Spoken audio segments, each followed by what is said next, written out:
Salut à tous, bienvenue sur le chapitre 4 du roman Cypher, écrit par John French. Comme d'habitude, je vous le rappelle à chaque vidéo, si vous découvrez la chaîne sur cette vidéo, et pourquoi pas, eh bien, vous avez une playlist qui s'appelle Cypher, comme le nom du roman, c'est cohérent, et où vous avez les premiers chapitres. Donc, je vous invite à regarder les chapitres dans l'ordre si vous voulez suivre l'histoire. Maintenant, si vous êtes simplement intéressé par un passage précis, ce que je vous ai mis par exemple en miniature, eh bien, vous pouvez simplement regarder cette vidéo indépendamment, ce sera le cas sans doute des prochaines. En tout cas, là, eh bien, on se retrouve à nouveau avec Cypher, toujours enfermé, bien évidemment, les Dark Angels qui sont en train d'avancer pour essayer de le libérer, alors de le libérer, de le tuer, hein, tout simplement, j'imagine bien, ou de le capturer, en tout cas, pour pas qu'il laisse de traces. Je pense que c'est le but de, j'imagine, hein, du premier cercle. S'il pouvait capturer Cypher, ce serait, je pense, l'apothéose. Je pense que là, ce serait assez incroyable. Est-ce qu'ils vont y arriver ? Je sais pas. En tout cas, Cypher est capturé pour l'instant avec les Custodes. Est-ce qu'ils vont être en mesure de le garder ou pas ? Eh ben, c'est ce qu'on va voir peut-être dans les prochains chapitres. Encore une fois, je vous rappelle que je ne lis pas en avance les choses, donc je les lis au fur et à mesure que je vous les raconte. Comme ça me permet de conjecturer. Vous savez que sur IGTV, moi j'aime bien conjecturer. La sorcière approche d'Ekaron, dans la salle des gardes et des geôles noirs. Sa visite est inopinée et inopportune. Elle est grande, elle a la peau noire, les yeux violets et un grand manteau noir qui pend de ses épaules. Il y a des anneaux sur chacun de ses doigts et 9 sphères d'obsidienne qui tournent autour d'elle en permanence. On a une odeur de givre et d'encens qui la suit partout où elle va. Elle s'appelle Ancia et elle transporte des phalanges des défunts dans une petite bourse à sa ceinture. Alors bien évidemment, rares sont les personnes qui sont capables de se présenter devant un custodien à son insu. Bah oui, forcément, parce que c'est pas lui qui a sollicité en fait cette entrevue, et c'est elle qui peut se permettre de venir. Alors au début, j'avais cru comprendre qu'elle le prenait par surprise, mais en fait, je pense que c'est simplement le fait de le rencontrer. Évidemment, un custodes ne fait rien par hasard, il n'est pas en train d'acheter sa baguette de pain et vous le rencontrez alors qu'il est en train d'acheter sa baguette de pain. Donc, pour pouvoir rencontrer un custodes sans que ce soit prévu à l'avance, c'est ça en fait qui est assez exceptionnel, et non pas le fait qu'elle ait réussi à le surprendre et qu'il ait été pris au dépourvu. Alors on dit que jadis, les gars de la sororité silencieuse, donc les sœurs du silence, auraient pu y parvenir, mais cela fait des lustres que ce lien est rompu. Ça, c'est intéressant parce que je n'avais pas eu cette notion que, justement, il y avait plus d'écart maintenant entre les sœurs du silence et les custodiens qu'il y en avait il y a 10 000 ans. Et c'est vrai que...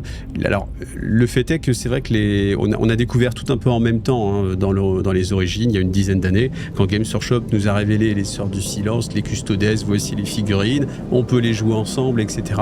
Et c'est vrai que on a eu cette vision qui était la première vision, parce que souvent on n'avait pas lu de choses de l'Hérésie d'Horus avant, ou pour ceux qui, voilà, enfin pour le grand public, peut-être certains avaient lu des choses, parce que l'Hérésie d'Horus, il y a énormément de bouquins, et on avait des informations, mais pour ceux qui faisaient simplement que de découvrir Warhammer 40 000, à un moment donné, tac, on a eu et les Sœurs du Silence, qui n'étaient pas les ancêtres des Sœurs de Bataille, parce que certains pensaient ça aussi à un moment donné. Alors maintenant, je sais bien que, voilà, toujours avec le recul, maintenant 10 ans plus tard, oui, évidemment, tout le monde fait bien la distinction, mais quand même, on sait jamais. Donc les Sœurs du Silence, ce sont des anathèmes, c'est-à-dire qu'en fait, elles annulent tous les pouvoirs psychiques, et les Sœurs de Bataille, c'est simplement en fait des guerrières qui sont sélectionnées, etc. Donc ça n'a évidemment plus rien à voir, mais en tout cas je n'avais pas cette notion que à l'heure actuelle les relations entre les Sœurs du Silence et les Custodes s'étaient dégradées, ou en tout cas avaient été séparées. Et j'avoue que je me pose la question pourquoi. Alors peut-être qu'on aura les informations ici. Si vous savez pourquoi, peut-être n'hésitez pas à le dire. Je pense pas que ce soit un des grands secrets du bouquin, je pense même que ça n'ira pas plus loin, mais c'est vrai que moi ça me fait poser cette question, qu'est-ce qui s'est dégradé, sachant que typiquement depuis la croisade Indomitus, qui a fait en sorte que justement les Custodes sortent de Terra, parce que jusqu'à présent les Custodes, aussi puissants soient-ils, étaient cantonnés à Terra. Donc bon, même si on imagine qu'ils devaient mener des missions, voilà, contre les incursions spécifiques pour tuer l'empereur, etc., et qu'ils ont réussi à mener à bien ces missions, avec Roboute Guilliman qui leur a demandé leur aide, et on se rappelle qu'il ne leur a pas ordonné. Ça, c'est aussi quelque chose que j'ai tourné en vidéo. Je pourrais pas retrouver la vidéo, je sais pas dans quelle vidéo je l'ai dit, mais c'était quelque chose d'assez important. C'était que Guilliman ne pouvait pas ordonner aux Custodes de venir dans la croisade, et et c'est simplement, il leur a demandé leur aide. Et ça, c'était quelque chose de très important qui, moi, m'avait bien plu, cette notion de même un primarque ne peut pas ordonner à un custodes parce que les custodes n'obéissent qu'à la parole de l'empereur. Et un primarque n'est pas la parole de l'empereur. Donc, ils se parlaient d'égal à égal, c'est un peu beaucoup dire, mais avec voilà, cette déférence et le fait que Guilliman devait demander gentiment leur aide. Et voilà, et donc pourquoi les Sœurs de Silence se sont écartées, et on dit que ça fait longtemps en plus, donc j'avoue que je ne sais pas. Et donc ce qu'on nous dit, c'est que maintenant, seuls les augures de l'Ordo Psychana des Auxilia Custodes détiennent ce privilège de pouvoir justement comme ça se présenter devant elles. Et on nous dit qu'on les appelle les Aruspices. Alors, quelle est leur utilité? C'est tout simplement qu'ils peuvent lire le futur, prédire les conséquences d'actes passés, connaître la vérité, des diseuses de vérité. Si ça fait... non, mais c'est parce que je suis en période Dune et j'ai lu pas mal de bouquins, il y a le film, etc. Donc, diseuses de vérité, ça me faisait plaisir de le dire. J'espère que ça vous fait plaisir aussi. Et allez voir et lisez Dune parce que c'est vraiment très bien. On nous dit que les custodiens sont à l'affût de tout ce qui pourrait nuire à l'empereur et au palais, et que les Aruspices, elles, sont à l'affût de toute menace susceptible de peser sur l'un ou sur l'autre. Et Cypher précise, parce que rappelez-vous que c'est Cypher, toujours le narrateur, il dit, vous voyez, même ici, parmi les gardiens du trône lui-même, le warp est présent. Les psycheurs entraîneront l'extinction du genre humain, mais ils permettent aussi à l'humanité de survivre jusque-là. Ça, c'est fort aussi, ça, c'est fort. C'est fort que tu dis... Cypher, il a vraiment une vision, on a l'impression qu'il sait exactement tout ce qui va se passer et qu'il est simplement un élément d'une partition qui est en train de se jouer. Et il affirme, c'est pas il pense, c'est pas je pense en tant que Cypher que les psycheurs conduiront à l'extinction de l'humanité, c'est il l'affirme. Donc après, bien sûr, on le croit pas, mais en fait, il dit ça de façon tellement humble, sans... Moi, j'avoue que je trouve que, alors je bois vraiment les paroles de Cypher, mais je trouve que il a une telle force dans ce qu'il dit parce que justement, il le revendique pas. Il n'est pas en train de prêcher, il est simplement en train de dire voilà ce qui va être. Tu me crois pas, peu importe, ça ne changera rien. Et du coup, je trouve ça vraiment très puissant. Et en fait, le parallèle est très très bon parce qu'il dit c'est ce qui conduira à l'extinction de l'humanité. Alors, je sais pas s'il dit est-ce qu'on peut entendre l'humanité telle qu'elle existe maintenant? Est-ce qu'elle sera transformée? Parce qu'on peut entendre ça aussi. Des fois, on peut simplement dire voilà, c'est l'extinction de l'humanité pour donner la pleine naissance au post-humain, au néo-humain, etc., etc. Donc, vous savez, je vous ai fait aussi Génopère. Génopère, c'est un très bon roman aussi, donc je vous invite à aller regarder. Allez hop, je vous mets en haut à droite le lien vers la petite playlist. Et en fait, ça raconte alors je crois que c'est les néo-humains. Tel que l'appelle justement Monsieur l'araignée, comment il s'appelle, Fabius Bill, et non pas Laurent Fabius, non mais bien ça c'est pour les vieux, et en fait c'est une nouvelle étape de l'évolution de l'humanité. Et en fait, ce qui est assez intéressant, c'est qu'on a plusieurs voies comme ça qui s'ouvrent et c'est assez cohérent en fait. Nous-mêmes, on est issus d'une branche évolutive de ce qui va donner voilà l'être humain tel qu'on le connaît et pourquoi que ça s'arrêterait. Pourquoi ça s'arrêterait? Il faut au contraire que ça évolue et justement peut-être que le psycheur c'est une autre étape, peut-être que le néo-humain c'est une autre étape, peut-être que le post-humain c'est une autre étape, peut-être que le custodes c'est encore une autre étape et ainsi de suite et ainsi de suite. Et il nous dit je ressens un peu d'empathie à leur égard. L'hypocrisie est la seule devise qui semble ne jamais perdre de sa valeur. Eh bien oui, l'hypocrisie envers les humains qui haïssent le warp et ce qu'il représente et s'en servent pour survivre. Une menace est en approche, dit Ancia, de but en blanc, sans même gratifier Ekaron d'un salut à titre honorifique. On a le custodien qui lève les yeux du manuscrit qu'il est en train d'étudier. Alors c'est un ancien manuscrit, on nous dit plus vieux sans doute que l'Imperium. On a des cristaux de glace qui parsèment le cadre, qui le renferment. Et on nous décrit un petit peu l'endroit dans lequel il est. Donc cette zone en fait est constituée de différentes parois avec à chaque fois des alcôves dans lesquelles on a une multitude de livres, de rouleaux, de parchemins et d'objets qui appartiennent à un passé qui est perdu depuis bien longtemps. Et Cypher nous décrit les custodiens, donc ils disent ce ne sont ni des soldats, ni des gardes, ce sont simplement des érudits, des diplomates, des assassins et bien plus encore. Ce sont simplement les serfs de l'empereur, exaltés à tout point de vue. Ce sont les parangons de perfection humaine, à tel point qu'on peut difficilement encore les qualifier d'humains. Et Caron répond donc les deux engendrés hurlent devant nos murailles, dit-il, et les incendies font rage dans l'enceinte du palais. Les étoiles sont maculées de sang, des légendes reviennent et notre force diminue. Aznoré augure, les menaces grouillent à même le sol et tombent du ciel comme autant de gouttes de pluie. Et il lui répond je vois que vos rêves sont hantés par la désolation. Nous ne rêvons pas. Tout le monde rêve, veilleur, même si parfois ses rêves sont éveillés. Et Charon la gratifie d'un regard qui est l'équivalent d'un haussement d'épaule. Parlez-moi de la menace que vous avez vue, puis expliquez-moi pourquoi vous êtes venu me voir. Et on a Ancia qui pivote légèrement, qui se dirige vers un livre ouvert, qu'elle est en train de regarder, elle effleure de ses doigts en fait les pages, et elle réfléchit, elle attend. Et donc on nous décrit que les Aruspèques sont d'étranges individus. Pourquoi? Parce que leurs pensées dérivent dans les royaumes composés à la fois du futur en gestation, du passé, des ombres des émotions, de la logique humaine, et que tout se superpose, et qui, c'est très difficile à cerner, et qu'ils sont toujours un petit peu, justement comme ils l'ont dit, dans une sorte de rêve éveillé. Alors que pourtant, pour un humain, l'imminence d'une menace fondamentale, alors que la plupart des custodiens se battent à l'intérieur ou à l'extérieur du palais, eh bien, ça devrait la pousser justement à manifester une sorte d'inquiétude ou à agir sans tarder. Et au lieu de ça, eh bien, Ancia tend la main et tourne les pages du livre avec les doigts longs et délicats. « Les mémoires interdites de Gauche-Vendir », dit-elle, recopiées à l'apogée de la croisade de la rédemption par un scribe à l'agonie ici sur Terra. Donc elle pousse un petit soupir, elle dit « Le scribe savait qu'il allait mourir, je sens en fait dans le parchemin, dans son écriture, dans les enluminures qu'il savait qu'il était à l'agonie alors qu'il était en train d'écrire ce message. » Ancia ôte sa main de la page et parcourt les lieux du regard. Les sphères d'obsidienne qui tournent autour d'elle changent tout d'un coup de direction et ses yeux se posent sur les restes de la pièce. Donc on a différentes alcôves avec des rouleaux, des parchemins encore une fois et des vestiges d'armes antiques brisées qui reposent dans des vitrines. Et elle dit à Charon « Vous vivez au milieu d'un mobilier funéraire, veilleur, des crânes grimaçants issus du passé. » Et lui répond simplement « Quel avertissement m'apportez-vous, Ancia ?» d'une voix égale. Et oui, parce que... Encore une fois, pour qu'elle vienne intervenir ici, c'est sans doute qu'il y a urgence. Et pourtant, elle tourne autour du pot, alors que elle n'a pas commencé en mode « Bonjour, ça va, comment tu vas bien, etc. » Enfin, elle a vraiment commencé en mode « Une menace pèse », donc efficacité. C'est un custodes en fait, quand même. Hein. Et pourtant, voilà, là, elle tourne autour du pot, elle parle du mobilier, etc.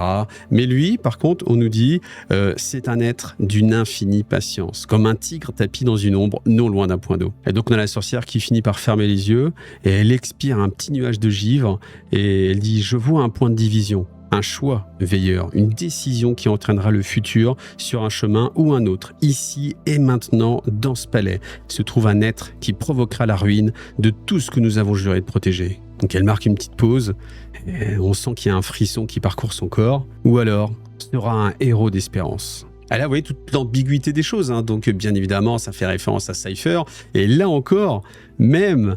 l'augure ne sait pas si c'est une bonne chose ou une mauvaise chose. Je trouve ça bien. Je trouve vraiment ça bien que l'auteur joue comme ça avec nous. Parce que, voilà, on sait toujours pas, en fait. On sait toujours pas. Le custodes ne sait pas, n'a pas émis de jugement.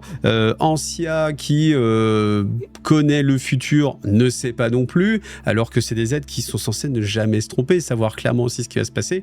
Et en fait, c'est voilà. Donc, elle continue à raconter. Cela n'est pas suffisamment clair, dit-elle. Mes visions sont contrariées. Et Charon lui répond, s'il s'agit d'une menace fondamentale, une menace pesant sur le principal, alors le principal, c'est comme ça que nomme l'empereur quand il parle de l'empereur avec d'autres que des custodes. C'est-à-dire qu'entre eux, il l'appelle d'une certaine façon et avec d'autres personnes, il l'appelle le principal. Alors il lui demande, est-ce que les autres aruspices pensent que vous vous trompez? Alors elle s'assure, elle dit non, je me trompe pas, rétorque Ancia. Je vois le futur se diviser, mais je crains l'éventualité d'une interférence due à l'observateur. Donc Charon, bien sûr, il comprend tout de suite. Il dit, en observant le phénomène et en tentant de le contrer, vous risquez de précipiter sa venue, vous engendrez ce que vous allez essayer d'empêcher. Alors elle répond oui, mais en fait, le résultat pourrait être le même si je ne fais rien, en fait. Et Charon dévisage justement Ancia pendant de longues secondes. Alors, on nous dit qu'ils ne sont pas amis, pourtant il y a des liens entre eux, un lien plutôt basé sur le respect. Pourquoi? Parce que les custodes n'ont pas d'amis. Ils ont simplement leur immense qualité, leur immense perfection,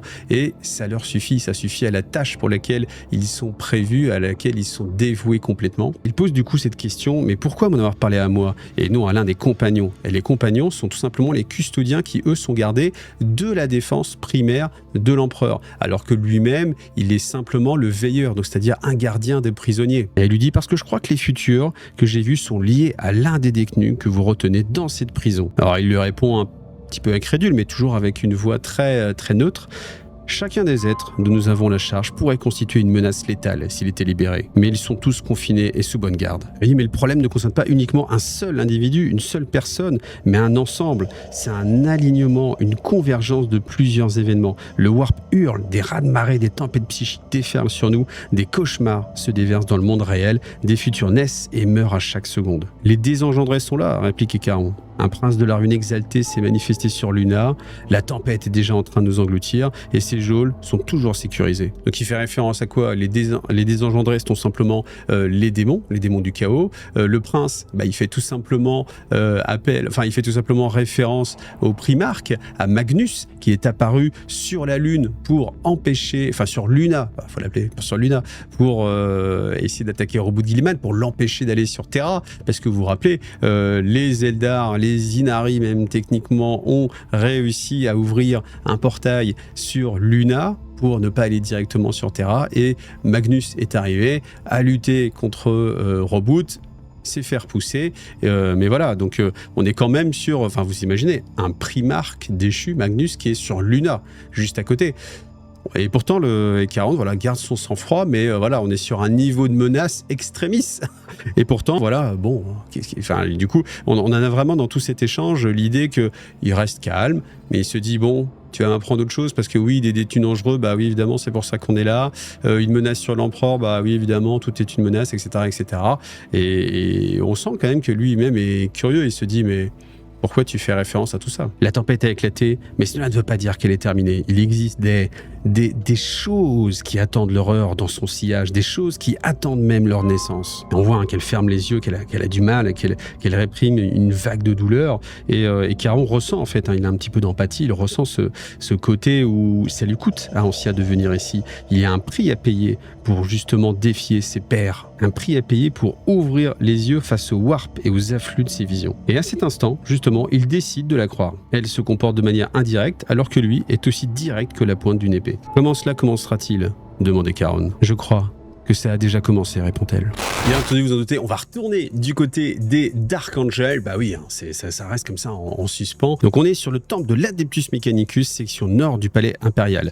Donc on nous dit, toutes les unités sont en position. Frère archiviste, résonne la voix étouffée de Nariel. Nous attendons ton ordre. Bien reçu, réplique Mordachi. Donc il lève la tête et il regarde en fait le théâtre, nous dit-on, de sa prochaine trahison, son acte de trahison. Et c'est assez fort, encore une fois, parce qu'on est sur un Dark Angel loyaliste et il sait que tout ce qu'il fait est une trahison envers l'empereur, mais pour protéger justement les secrets de son chapitre. Et c'est toute encore une fois, la contradiction du chapitre des Dark Angels, c'est qu'en voulant protéger les secrets, ils se mettent eux aussi à agir contre l'Imperium. Ce qu'ils voient, c'est le relais de communication Beta 1 Alpha qui est suspendu à l'intérieur d'un puits dans lequel on a des câbles électriques qui parcourent sa structure. Et on dit que c'est une structure qui a été construite il y a des millénaires par des technoprêtres, mais qui, bien sûr, n'a pas été forcément construit pour durer, mais qui s'est entassé là avec d'autres systèmes et au bout d'un moment a été simplement oublié. On ne sait même plus comment ça fonctionne, pourquoi c'est là, à quoi ça sert,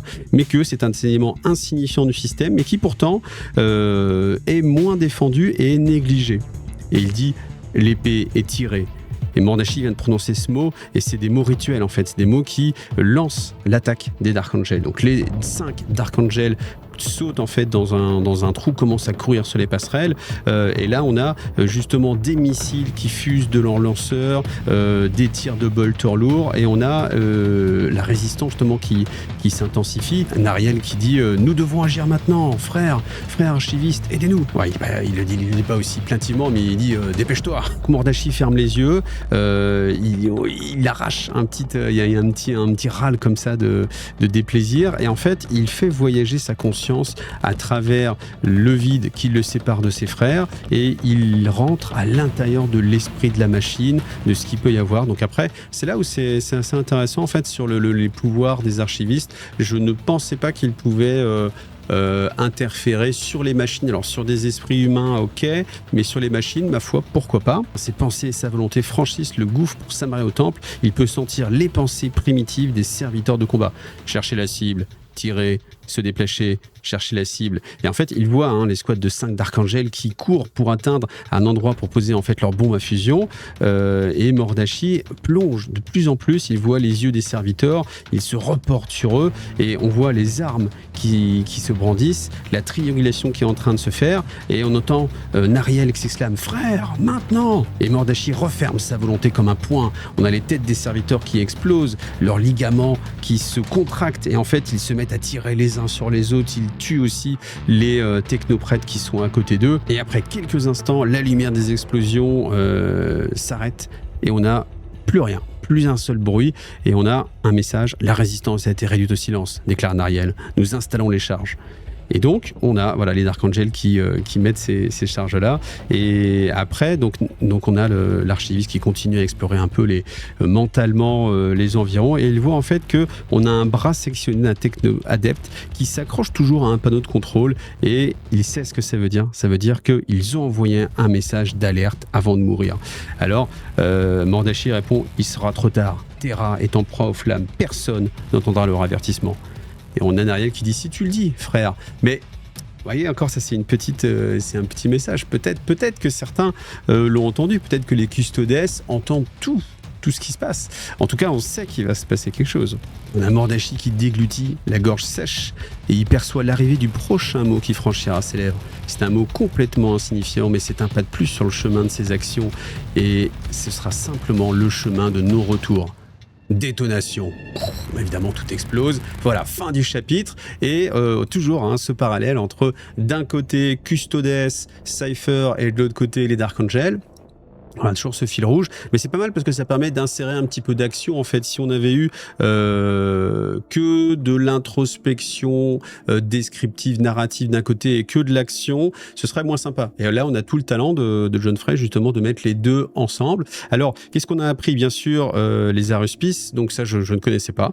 Je ne connaissais pas cette classe de personnages dans l'univers de Warhammer 40 000. Donc, simplement des diseuses de vérité qui voient le futur, des augures qui travaillent justement de concert avec les custodes pour essayer de lire dans le futur et d'essayer de déjouer comme ça les pièges. J'aime bien aussi l'idée que l'observer, ça le change en fait, et que être acteur de sa propre vision, ça vient à ne pas savoir quoi faire. Et c'est une bonne vision parce que imaginons, vous avez le pouvoir de voir le futur, vous savez ce qui va se passer, mais peut-être que vous connaissez la finalité, mais vous ne connaissez pas le chemin. Et vous dites, mais le sachant, est-ce que je vais agir tel que je dois agir ou comme je le sais, je vais agir différemment? Mais c'est ce qui va conduire justement au futur parce que j'aurais agi différemment. Et il y a toujours cette question qui se pose, à savoir, bah voilà, je sais comment les choses vont se passer. Est-ce que le fait de le savoir va influer et que du coup ce sera différent, ou alors au contraire, quoi qu'il se passe, c'est le futur, donc il est immuable et mes actes sont prévus pour ça. En tout cas, là, on sait que elle ne sait pas quoi faire, qu'elle est venue justement trouver le veilleur pour essayer de trouver son aide. Le veilleur, lui, a décidé d'agir et voilà. Donc, qu'est-ce qu'il va faire? Est-ce qu'il va être un petit peu en attente? On ne sait pas. Est-ce qu'il va redoubler d'efforts? En tout cas, pour l'instant, il sait que les cellules sont parfaitement sécurisées. Après, rappelez-vous qu'elles sont sécurisées à 100% physiquement, mais qu'à 98% de façon warp, ce qui veut dire qu'il y a 2%. Donc, sans doute qu'on va pouvoir exploiter ces 2%. Peut-être même que les Dark Angels viendront un petit peu rajouter 2% dans l'univers matériel et que ces 2% plus ces 2%, ça fera que voilà, Cypher pourra sortir. Et je pense même qu'il ne sortira pas seul parce qu'il y a tous les déchus qui sont avec. Je pense pas... Alors, peut-être qu'on aura... Je sais pas, mais en fait, il y a deux raisons pour lesquelles on nous parle des autres déchus. Est-ce que c'est pour avoir justement une vision de ce qu'est l'ensemble des déchus et pas de se concentrer uniquement sur Cypher, ce qui est assez intéressant? Ou alors est-ce que c'est parce que c'est des personnages qu'on va retrouver? En tout cas, ils ont été nommés. Alors, peut-être qu'on va les retrouver dans la suite de l'aventure. Bah, ça, écoutez, comme d'habitude. Vous le saurez jeudi prochain si vous me suivez sur YouTube et si vous me suivez sur Tipeee. Merci beaucoup à vous. Hein, c'est grâce à vous que je peux continuer à faire ces vidéos. Eh bien, vous le saurez en avance dès que la vidéo sera disponible. Et avec le nombre de chapitres, forcément, ça ira beaucoup plus vite sur Tipeee. Donc voilà, si vous avez envie de m'aider, ben voilà, n'hésitez pas, c'est un beau petit geste. Et puis ça vous permet comme ça aussi d'avoir tout directement, sans publicité et en version podcast aussi. Hein. Vous avez une version podcast qui est disponible via YouTube directement et vous avez le lien quand vous me suivez sur Tipeee. Voilà, merci à vous tous en tout cas. On se retrouve comme d'habitude en commentaire. Pensez à liker, pensez à vous abonner. Va coulisser la rengaine classique du youtubeur, voilà. Et puis bah écoutez, on se retrouve la semaine prochaine ou avant. Allez, à bientôt. Salut à tous.